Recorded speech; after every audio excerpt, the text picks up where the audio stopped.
सबको प्रभु यीशु मसीह के नाम में जय मसीह की। दोस्तों स्वागत है आपका हमारे एक और नए वीडियो में।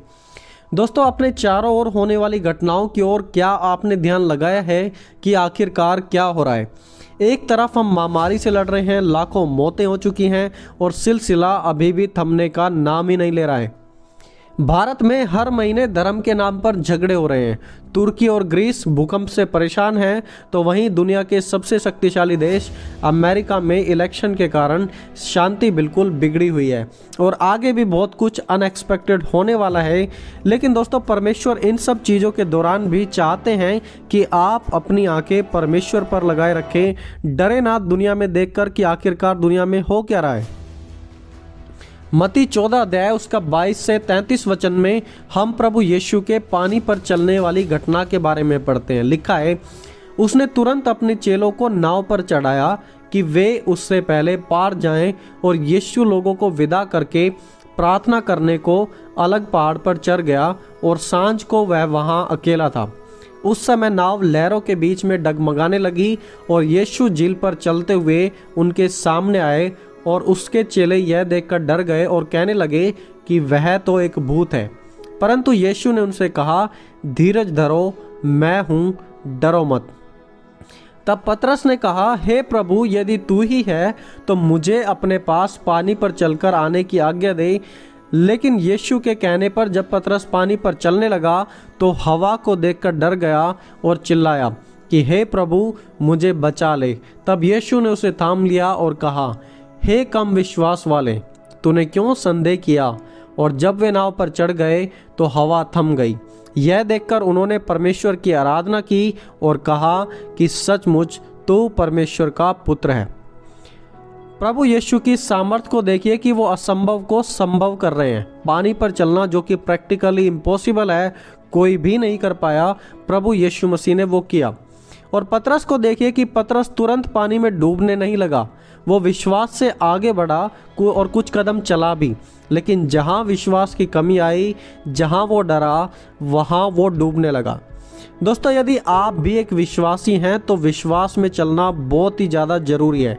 आधे रास्ते में आकर विश्वास को ना छोड़ें, पूरे तरीके से विश्वास में चलें, नहीं तो यह आपके लिए डूबने का कारण हो सकता है। देखिए, चाहे दुनिया में युद्ध की तैयारियां क्यों ना चल रही हों या अशांति क्यों ना फैल रही हों, हमें याद रखना है कि दुष्ट अपनी पूरी ताकत परमेश्वर को और उसके लोगों को हराने में लगा रहा है।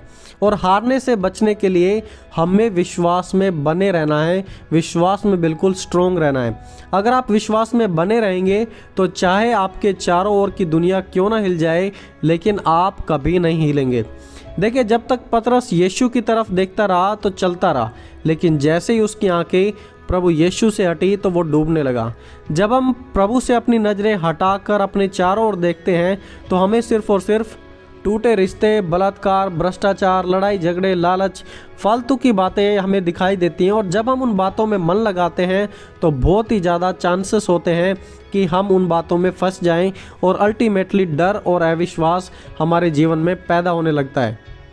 और वो ज़िंदगी जो एक बार प्रभु में हमारी बनी हुई थी, अब वो डूबने लगेगी।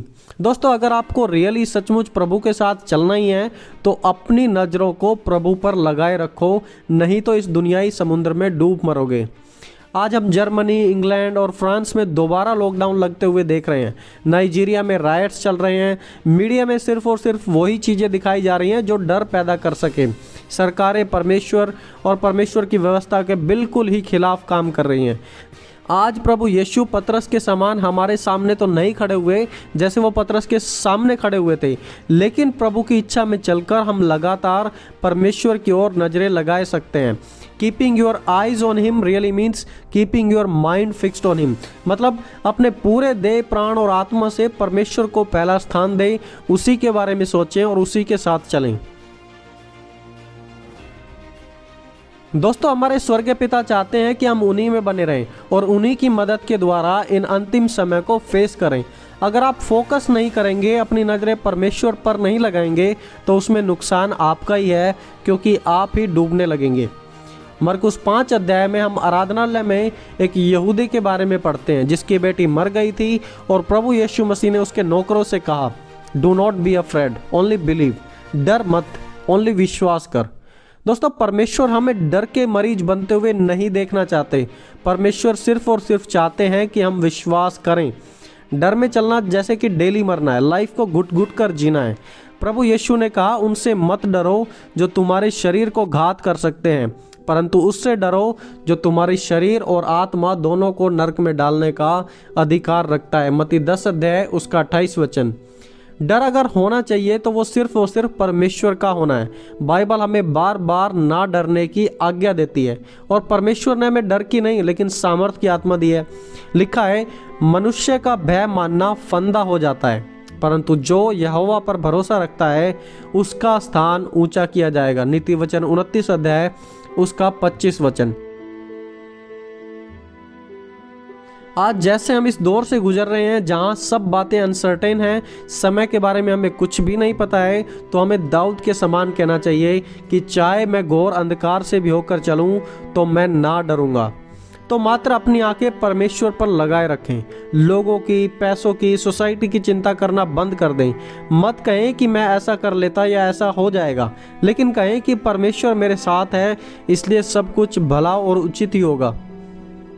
राजा दाऊद जब परेशान थे तो उन्होंने कहा, I will lift up my eyes unto the hills, where does my help come from?